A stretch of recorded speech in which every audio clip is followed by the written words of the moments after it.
c'était quand même peut-être moins dangereux. Ce qui est clair, en tout cas, c'est qu'il risque d'y avoir des conséquences psychologiques pour tout ça. On l'a abordé, on est en duplex avec le docteur Olivier Dubois, qui est psychiatre, en particulier pour le personnel soignant. Parce que c'est vrai que le personnel soignant, on en parle assez peu. Bonjour docteur, merci d'être en direct avec nous.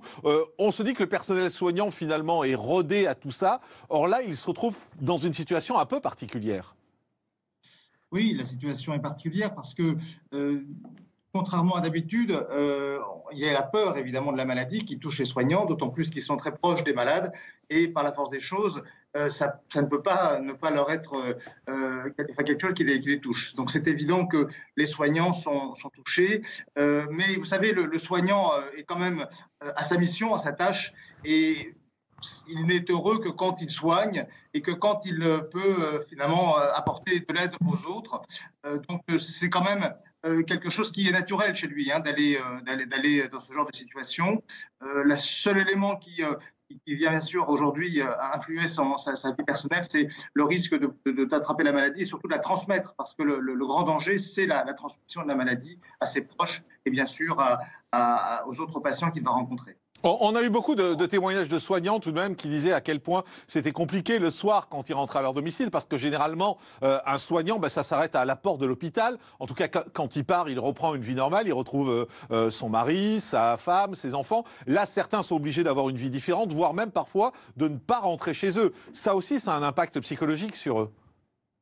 Oui, la vie de soignant, c'est la confrontation quand même à la maladie et à la mort, donc c'est pas nouveau. Il faut savoir aussi que tous les soignants n'ont pas un changement de vie considérable. C'est surtout les soignants qui vivent vraiment dans la confrontation à la plus grande difficulté qu'est aujourd'hui le syndrome respiratoire aigu, les situations de réanimation. Mais pour eux, évidemment, c'est une confrontation permanente à la mort. Il y a un risque de décompenser face à cette violence des images et cette peur le soignant est là pour soigner, il est là pour sauver les vies, il n'est pas là pour constater que des gens décèdent.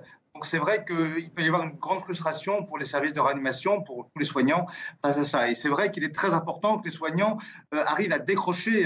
C'est le danger de ce métier, c'est de ne pouvoir décrocher de cette confrontation à la mort, de rester tout le temps figé dans cette peur. Et ça, il y a vraiment danger. Il faut absolument que le soignant rentre chez lui, sorte complètement de son travail quotidien et qu'il soit vraiment concentré sur sa vie personnelle dès qu'il sort de l'hôpital.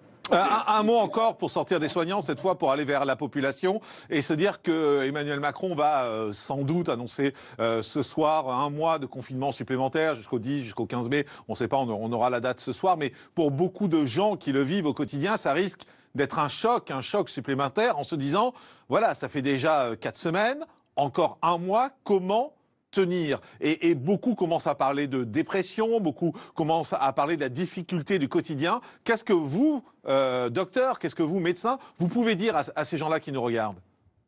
Oui, en tant que psychiatre, je peux vous assurer que le confinement n'est pas sans danger, que moi j'ai quand même énormément de contacts actuellement encore avec des patients qui viennent nous rencontrer sur notre centre ou qui viennent sur nos réseaux sociaux qui nous parlent. Je vous assure que c'est une situation qui est extrêmement inquiétante. C'est tout à fait en dehors de la nature humaine. On est en train là d'imposer à toute la population un mode de vie qui est absolument pas naturel. Il y a un risque psychologique fondamental à ce que cette situation dure, parce que on aura certainement de plus en plus des cas psychiatriques qui vont s'aggraver, peut-être même des gens qui vont être plus nombreux à se suicider, de par l'isolement. On entend beaucoup parler des violences familiales, conjugales, peut-être aussi parentales.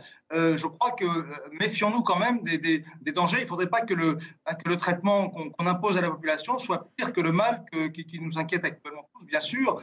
Donc, il faut rester quand même très attentif à l'évolution de la société. Il ne faut pas non plus qu'à un moment donné, la population se lasse tellement de ce confinement, s'il est aussi dur que ça, pour qu'on ait de nouvelles émeutes, comme on en a connu ces derniers temps.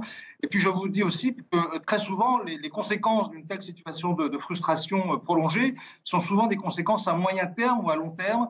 Donc, il n'est pas certain que dans les prochains mois, prochaines années, après bien après même la fin du coronavirus, on ait des conséquences également psychologiques sur la population. En tout cas, je crains que nous ayons encore beaucoup de travail dans nos services, dans nos cliniques privées, dans nos services hospitaliers ou dans nos consultations médicales pour l'après-crise, effectivement. Merci beaucoup, docteur Olivier Dubois, psychiatre. Merci d'avoir été en direct avec nous. Bruno Fellouz, vous aviez l'air d'approuver